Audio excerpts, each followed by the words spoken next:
यशोगाथा स्वामिनीची, साड्यांच्या महाराणीची. स्वामिनी या आपल्या आवडत्या साड्यांच्या दालनाचा इतिहास सांगणारी मालिका जरूर पहा स्वामिनीच्या स्वामिनी सारीज पुणे या यूट्यूब चॅनलवर. आजच स्वामिनी सारीज पुणे या यूट्यूब, फेसबुक आणि इंस्टाग्राम या सोशल मीडिया प्लॅटफॉर्मला भेट द्या, सबस्क्राईब करा आणि स्वामिनीशी कनेक्ट व्हा.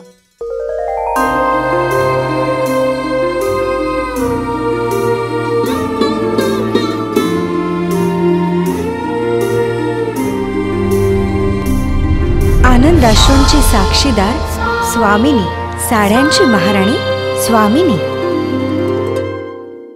नमस्कार. स्वामिनी सारी पुणे या आपल्या यूट्यूब चॅनलमध्ये आपल्या सगळ्यांचं सहर्ष स्वागत.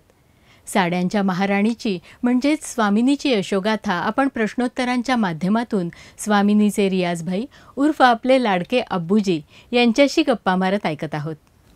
अब्बूजी नमस्कार. नमस्कार. अब्बूजी, व्यवसाय सुरळीत चालला होता, तुमच्या व्यावसायिक कल्पनांना मूर्त रूप पण येत होतं, मग अचानकपणे पार्टनर घ्यावा असं का वाटलं तुम्हाला? खरं तर असा झाला होता, माझे दोन्ही मुलं जे आहेत इंजिनियर झाले हां आणि नोकरीलाही लागले. बर. परंतु मी होलसेल करायचं बाहेरगावी जाऊन, तर 2 दिवस लागायचे, 3 दिवस लागायचे. आणि इथे जे आहे गिऱ्हाईक, धंदा चांगला चालू झाला होता, तर एक माणूस तिथे तरी बसायला पाहिजे होता. म्हणून मी मोठ्या मुलाला सांगितलं की तू नोकरी सोड आणि माझ्या बरोबर काम कर. आता तो BE सिव्हिल इंजिनियर झाला होता आणि नोकरी चांगली मिळाली होती त्याला. तरी त्यांनी म्हटलं ठीक आहे मी येतो. मग तिथे रिझाईन देऊन तो माझ्या बरोबर आला. बरोबर. तरी मला त्याची मॅच्युरिटीमध्ये जे आहे फरक वाटायची.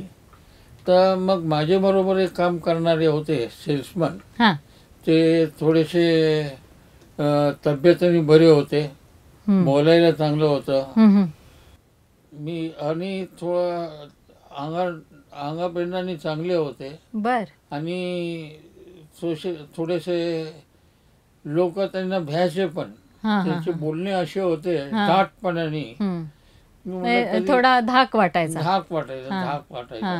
असा एक माणूस आपल्याला पाहिजे. काय आपण कोणाला उधार देतो, पैसे परत घेताना त्रास होईल, किंवा आपण दुकान सोडून बाहेर जातो, इथे गिऱ्हाईकाशी काही शब्द उलटा सुलटा झाला, आपण इतका जे निर्माण केलेला आहे ते तिथे सांभाळण्यासारखी एक असा माणूस पाहिजे.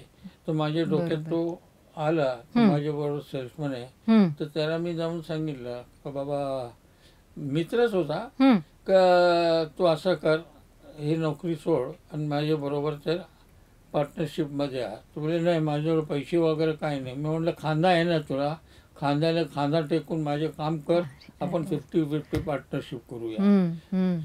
त्या हिशोबाने त्यांना पार्टनर घेतलं आणि तेही रजिस्टर केलं पार्टनरशिप 50-50 अगदी काही पैसे न घेता. आणि ते पार्टनरशिप सुरू केली 2 महिने 3 महिन्यानंतरच. आणि मग ते पण माझ्या बरोबर यायला लागले. मी त्यांना पगार द्यायचा, ते मला पगार द्यायचे. असा हसून खेळून काम चालू होता. का की मी बाहेरगावी जायचं, कधी कारखान्यात राहायचं जावा लागत होता, कधी व्यापारीकडे जावा लागत होता. तर त्याच्यात 2 दिवस 3 दिवस 4 दिवस असे लागत होते. ते तिथे एक जबाबदार माणूस असायला पाहिजे, म्हणून त्यांना मी पार्टनरशिप मध्ये घेतलं. म्हणजे कामांची वाटणी होते. हो, जबाबदारीची वाटणी होते आणि कामांची वाटणी होते, अशा दृष्टीने त्या हिशोबाने त्यांना घेतलं होतं. बरोबर.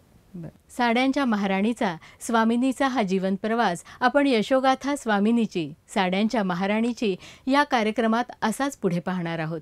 तसंच साखरपुड्याच्या साड्यांपासून ते लग्नाच्या बस्त्याच्या पारंपरिक नऊवारी पैठणी साड्यांच्या खरेदीसाठी महाराष्ट्रातील एकमेव 3 मजली प्रशस्त दालन स्वामिनीला नक्की भेट द्या. पुन्हा भेटूया पुढच्या भागात. नमस्कार. यशोगाथा स्वामिनीची, साड्यांच्या महाराणीची.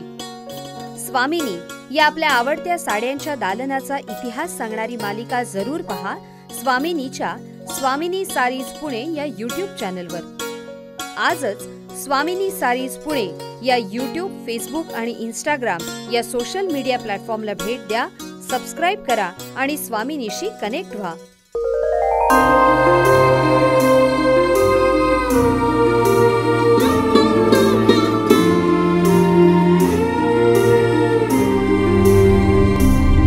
आनंदाश्रूंची साक्षीदार स्वामिनी, साड्यांची महाराणी स्वामिनी.